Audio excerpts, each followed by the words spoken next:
Hello everyone, I am CP Jadaun, your UGC net management faculty. और आज हम देखने वाले हैं एक very important topic, that is कैसे कंपनियां एंटर करती हैं इंटरनेशनल मार्केट में। तो डिफरेंट डिफरेंट एंट्री मोड्स क्या हैं उनके, जैसे कि exporting, licensing, franchising, joint venture, wholly owned subsidiaries, ये सब क्या होता है। आज हम इनके बारे में जानेंगे कि कैसे कोई एक कंपनी है वो इंटरनेशनल बिजनेस में कैसे एंट्री करती है। तो ये डिफरेंट डिफरेंट मेथड्स हैं और आज हम इनके बारे में जानेंगे। So let's begin. सो पहले बात करते हैं क्या होता है इंटरनेशनल मार्केटिंग। बेसिकली जब कोई कंपनी क्या होती है, वो जब डोमेस्टिकली बिजनेस करती है और वो डोमेस्टिक मार्केट में पूरी तरह से मतलब काम कर चुकी है, एक पॉइंट पे उन्हें ऐसा लगता है कि वो सैचुरेट फील कर रहे हैं और उन्हें बिजनेस एक्सपेंड करना है, तो उसके फर्दर वो कहाँ जा सकते हैं। तो फिर वो इंटरनेशनल बिजनेस की तरफ जाते हैं कि वो दूसरी कंपनियों में अपने कंट्रीज़ में अपने कस्टमर्स को वो सर्च करते हैं।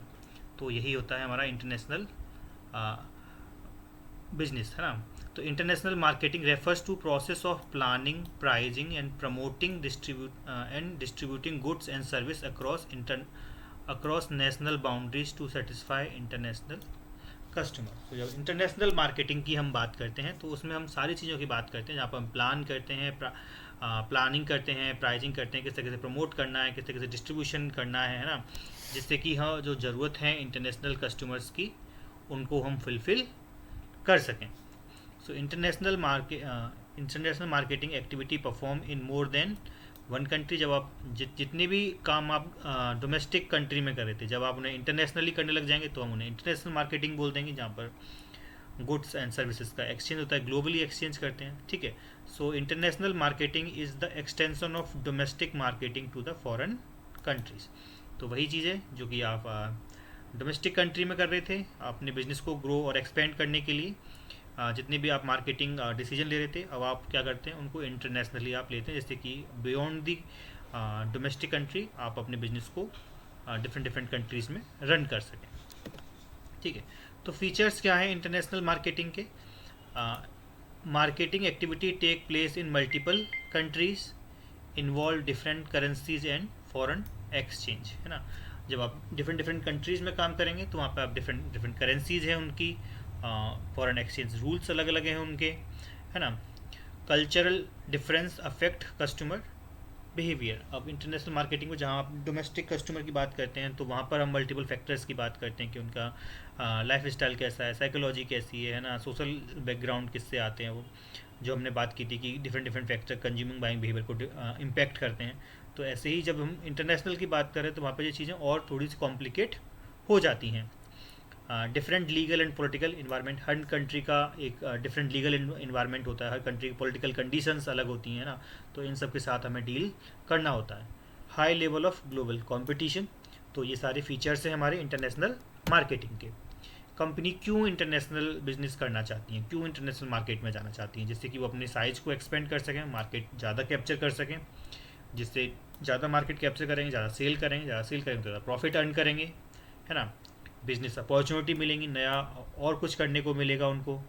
इकोनॉमी ऑफ स्केल को अचीव कर लेते हैं, मास प्रोडक्शन करते हैं, जैसे कि पर प्रोडक्ट कॉस्ट कम हो जाती है उनकी, है ना, जिससे वो और कम्पिटिटिव बन जाते हैं मार्केट में। Reducing dependence on domestic market. आप डोमेस्टिक मार्केट पर डिपेंड नहीं करते कि डोमेस्टिक मार्केट में अगर रिसेशन है तो आपका बिजनेस स्लो डाउन हो जाएगा, ऐसा नहीं होगा, क्योंकि आपने अब बियॉन्ड द डोमेस्टिक मार्केट आप डिफरेंट डिफरेंट कंट्रीज में बिजनेस कर रहे हैं, तो इसका भी एक फ़ायदा है। Building global brand image and facing international competition.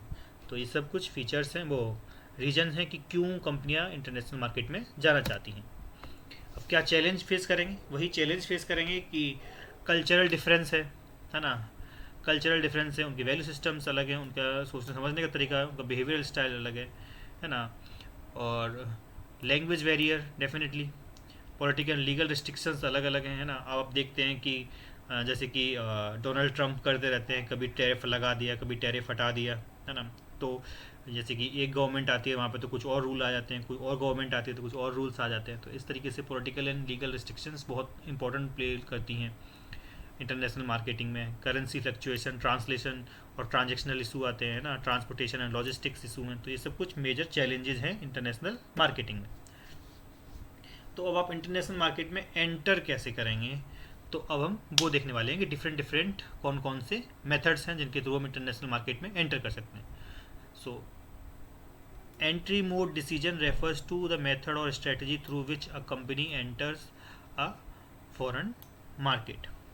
ठीक है, तो किन बातों पर डिपेंड करता है? Different entry mode involve different level of risk. जो आपके डिफरेंट एंट्री मोड्स हैं जिनकी हम बात करें, direct export, import, licensing, franchising, इन सब में different level of investment involve होता है, रिस्क एंड कंट्रोल। तो इन्हीं चीज़ों के कॉम्बिनेशन से डिफरेंट डिफरेंट एंट्री मोड अब हम देखेंगे। तो वो कौन कौन से एंट्री मोड्स हैं देख लेते हैं। तो जब हम बात करें तो एक है हमारा direct import export, basically exporting की हम बात करें, डायरेक्ट एक्सपोर्ट करें, इनडायरेक्ट एक्सपोर्ट करें आप।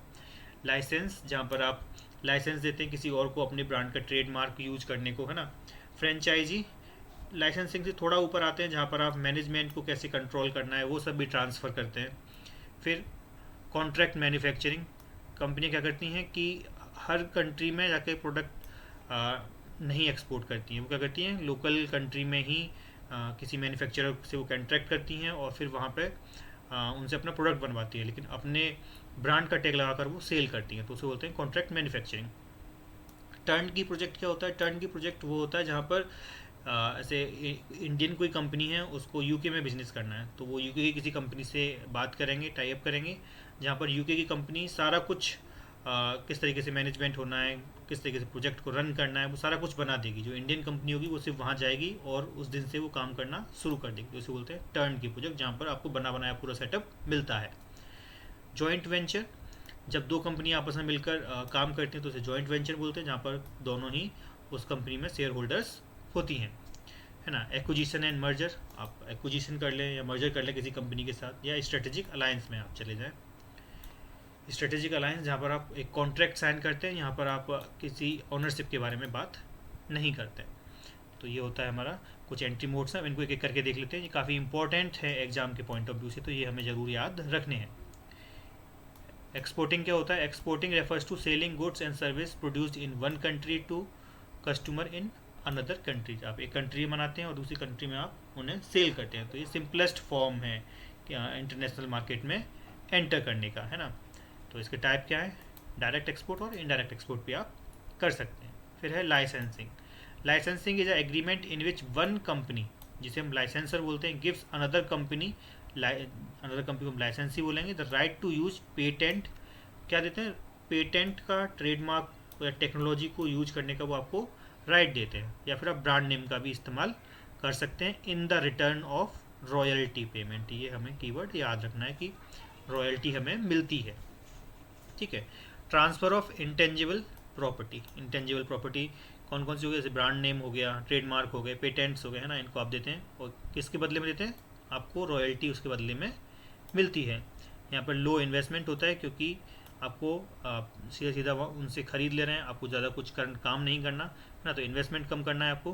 Quick entry into foreign market, risk of technology और नॉलेज लीकेज। ये थोड़ा रिस्क डर होता है यहाँ पे कि कहीं टेक्नोलॉजी या जो नॉलेज है किसी और को ट्रांसफ़र ना कर दे लाइसेंसी, है ना।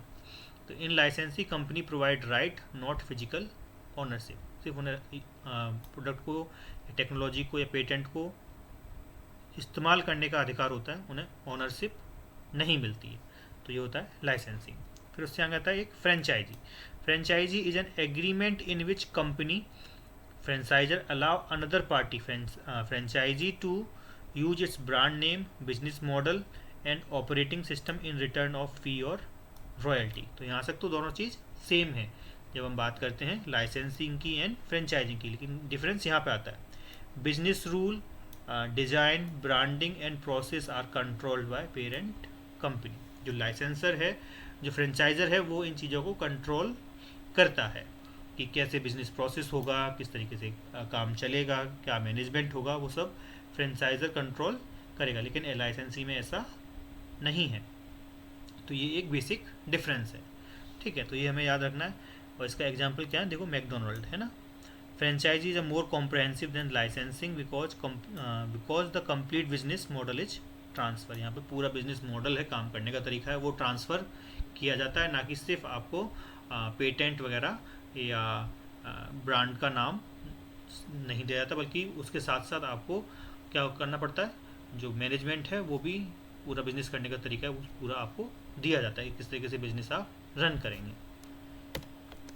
ठीक है, तो जो फ्रेंचाइजर होता है वो gives right to use brand name, recipe and support, और फ्रेंचाइजी को रॉयल्टी और फीस उसमें मिलती है। Contract manufacturing. अब कॉन्ट्रैक्ट मैन्युफैक्चरिंग क्या होती है?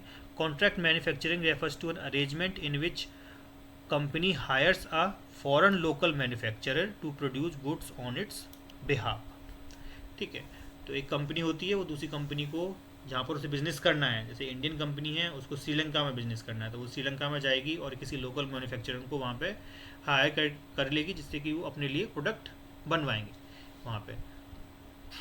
और इंडियन कंपनी क्या करेगी? The company does not manufacture product itself in the foreign country. जो इंडियन कंपनी होगी वो श्रीलंका में मैन्युफैक्चर नहीं करेगी। A local producer manufacture according to the company specification. वो इंडिया की कंपनी ने क्या स्पेसिफिकेशन बताया है श्रीलंकन कंपनी को, उस हिसाब से वो मैन्युफैक्चर करेंगे। यहाँ पे क्या होता है? Manufacturer is outsourced to another company. Company focus on branding and marketing. जो मेन कंपनी होती है उसका फोकस रहता है ब्रांडिंग और मार्केटिंग पे, ना कि प्रोडक्ट बनाने पे। रिड्यूस प्रोडक्शन कॉस्ट, जैसे आपकी प्रोडक्शन कॉस्ट कम होती है। Useful for quick market entry. यहाँ पर आपको पूरा प्लांट तैयार नहीं करना है, सिर्फ मार्केटिंग और ब्रांडिंग पे आपको ध्यान देना है, तो यहाँ से आपको मार्केट में एंटर कर सकते हैं। Less control over manufacturing process. लेकिन इसका एक नुकसान क्या है कि आपका मैन्युफैक्चरिंग प्रोसेस पे कंट्रोल कम है, जिससे कि आप क्वालिटी में कुछ रिडक्शंस आ सकते हैं। इसका एग्जाम्पल क्या है? नायका। नायका भी ऐसा ही करती है कि दूसरी कंपनी में जाके वो कॉन्ट्रैक्ट मैन्युफैक्चरर्स को हायर करती है और वो अपने सामान बेचने के लिए खुद ब्रांडिंग और मार्केटिंग करते हैं। उसके बाद है हमारा जॉइंट वेंचर। जॉइंट वेंचर क्या होता है? यहाँ नाम से ही सजेस्ट हो रहा है कि कंपनियां मिलकर काम करेंगी। A joint venture is a business arrangement in which 2 or more companies jointly create a new business entity in which shared ownership, investment, risk and profit। कुछ 2 या 2 से ज़्यादा कंपनियां मिलकर एक कंपनी फॉर्म करती हैं, ठीक है, जिसकी वो ऑनर होते हैं और वो ऑनरशिप को भी शेयर करेंगे, इन्वेस्टमेंट को भी शेयर करते हैं। रिस्क होगा तो उसे भी वो दोनों कंपनियां बियर करेंगी और प्रॉफिट होगा तो उसे वो आपस में बांट लेंगी। तो इस तरीके हम मोड को बोलते हैं जॉइंट वेंचर। तो ऑनरशिप क्या है? यहाँ पे शेयर्ड है, इन्वेस्टमेंट भी शेयर्ड है। Local partner provide market knowledge. जब 2 कंपनियाँ होंगी तो एक डोमेस्टिक कंपनी होगी, वो मार्केट के बारे में बताएगी। Foreign company gain easier market access. Common in regulated market, जहाँ पर रूल्स एंड रेगुलेशन ज़्यादा हैं, तो वहाँ पे इस तरीके से कंपनियाँ जॉइंट वेंचर मोस्टली बनाती हैं, जैसे कि मारुति और सुजुकी ने किया था, है ना। फिर बाद में ये अलग अलग हो गए, लेकिन इस तरीके से इन्होंने जॉइंट वेंचर किया था। So joint venture involve ownership sharing in which make it different from strategic alliance. Strategic alliance में ऑनरशिप शेयरिंग नहीं होती है और जॉइंट वेंचर में होती है। तो अब देख लेते हैं स्ट्रेटेजिक अलायंस क्या होता है। Strategic alliance is a cooperative agreement in which 2 or more companies to achieve common business objective without creating a separate jointly owned company. तो यहाँ पे क्या होता है? 2 और मोर कंपनी आपस में मिलती हैं जिससे कि वो अपने कॉमन गोल को अचीव कर सकें। वो एक एग्रीमेंट में आती हैं और वो दोनों सेपरेट ही रहती हैं, लेकिन एक कॉमन गोल के लिए वो काम करती हैं, ठीक है। सो कॉपरेशन बिटवीन 2 कंपनीज। कॉपरेशन होता है यहाँ पे, कोई शेयर्ड ऑनरशिप नहीं होती है। Focus on technology, marketing and distribution. Collaboration help firm enter foreign market quickly. Lower investment compare to joint venture. Joint venture की कंपनी यहाँ पे लो इन्वेस्टमेंट आपको करना होता है। तो जॉइंट वेंचर में शेयर्ड ऑनरशिप होती है, स्ट्रेटेजिक अलायंस में नो शेयर्ड ऑनरशिप। ये की डिफरेंस हमें जरूर याद रखना है, ठीक है। तो ये होता है हमारा स्ट्रेटेजिक अलायंस, जहाँ पर 2 कंपनियाँ आपस में मिलकर एक कॉमन गोल को अचीव करने के लिए साथ में आती हैं। फिर है फुल्ली ऑन्ड सब्सिडरीज, जहाँ पर आपने पूरा अपना ही सेटअप बना लिया है। A fully owned subsidiary is a foreign business entity that completely owned and control by parent company. जैसे कि आप इंडिया में हैं और आप जगह नेपाल में बिजनेस करना चाहें, है ना, तो आपने क्या किया, वहाँ पे अपना ही प्लांट और सारा कुछ बना लिया, ठीक है। तो इस तरीके से जब आप काम करते हैं तो उसको बोलते हैं होली ऑन सब्सिडी। 100% यहाँ पे ऑनरशिप होती है। मैक्सिमम मैनेजरियल कंट्रोल आपके पास होगा। हाई इन्वेस्टमेंट रिक्वायर्ड होता है, इन्वेस्टमेंट ज़्यादा लगेगा तो रिस्क भी ज़्यादा हो जाएगा। Strong control over technology and operations. फिर है हमारा टर्न की प्रोजेक्ट। टर्न की प्रोजेक्ट क्या होता है? अ टर्न की project is agreement in which company design construct and setup complete facility for a foreign client and hand it over in ready to operate conditions. आप क्या करते हैं, वही मैंने पहले बताया कि इंडियन कंपनी है, मान लीजिए उसे श्रीलंका में बिजनेस करना है अगेन, तो वो श्रीलंका में क्या करेंगे, किसी एक कंपनी के साथ एग्रीमेंट करेंगे। जो श्रीलंकन कंपनी है फिर डिजाइन कंस्ट्रक्ट सेटअप करेगी पूरा बिजनेस। फिर जब पूरा सेटअप हो जाएगा तो फिर वो इंडियन कंपनी को फ़ोन करोगी कि आपका प्रोजेक्ट रेडी हो गया है, आपका प्लांट रेडी हो गया, अब आप आएँ और अपने बिजनेस को स्टार्ट कर सकते हैं। तो बस उसे एक चाबी घुमाएंगे और उनका बिजनेस शुरू हो जाएगा। तो इसीलिए बोलते हैं टर्न की project. Complete project is developed by one company. Facility is hand over after completion. Common in infrastructure and industrial project. Frequently used in oil and gas energy sectors. Limited long-term involvement after project completion. So turnkey project, the buyer receive full, complete and operational project. तो वहाँ पे पूरा operational project उनको मिलता है। फिर आता है हमारा मैनेजमेंट कॉन्ट्रैक्ट। मैनेजमेंट कॉन्ट्रैक्ट से क्या मतलब है कि यहाँ पे एक कंपनी होगी, वो दूसरी कंपनी को मैनेजमेंट और सपोर्ट प्रोवाइड कर रही होगी, है ना। A management contract is an agreement in which one company provides managerial expertise and administrative service to another company in return of fee.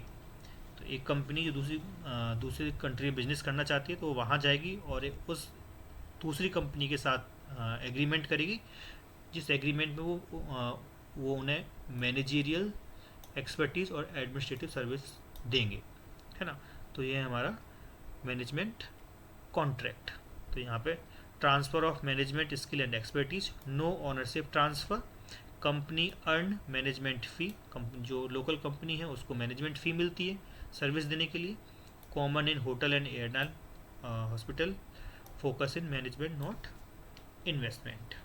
तो ये था हमारा मैनेजमेंट कॉन्ट्रैक्ट। ये कुछ हमारे मेथड्स है जो हमने आज देखे, ठीक है। ये सारे आपको याद रखने हैं। Exporting, licensing, franchising, then contract manufacturing, joint venture, strategic alliance, wholly owned subsidiaries, turn की प्रोजेक्ट, मैनेजमेंट कॉन्ट्रैक्ट। अब हम बात करें कंट्रोल लेवल की, तो अगर आप एक्सपोर्ट करते हैं तो सबसे कम कंट्रोल होता है आपका वहाँ पे, रिस्क भी कम होता है ना, और आपका ऑनरशिप भी वहाँ पे कम इन्वॉल्वमेंट होती है। फिर आप लाइसेंसिंग की बात करेंगे और सबसे ज़्यादा कंट्रोल आपका कहाँ पे होता है, फुल्ली ओन अब सब्सिडीज में होता है। रिस्क भी सबसे ज़्यादा होता है, कंट्रोल भी सबसे ज़्यादा होता है, इन्वेस्टमेंट भी सबसे ज़्यादा करना होता है, एंड ऑनरशिप इन्वॉल्वमेंट भी सबसे ज़्यादा वहीं पे होता है। सो exporting require very little investment and give limited control. Licensing and franchising provide moderate involvement. Joint venture involves shared ownership and medium to high control, और wholly owned subsidiary provide full control but require maximum investment and risk. तो ये level of comparison है, किस तरीके से control increase करता जाता है, ठीक है।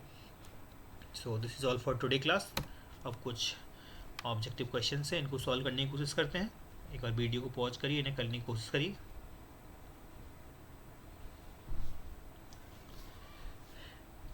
ठीक है, शुरू करते हैं।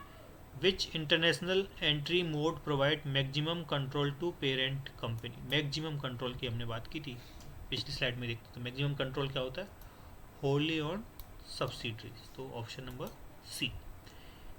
The payment received by licensor in the licensing agreement is known as. Commission होता है, नहीं। डिविडेंड होता है, नहीं। रॉयल्टी होता है, यस।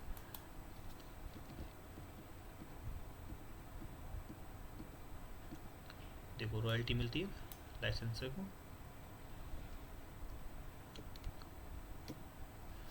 तो रॉयल्टी।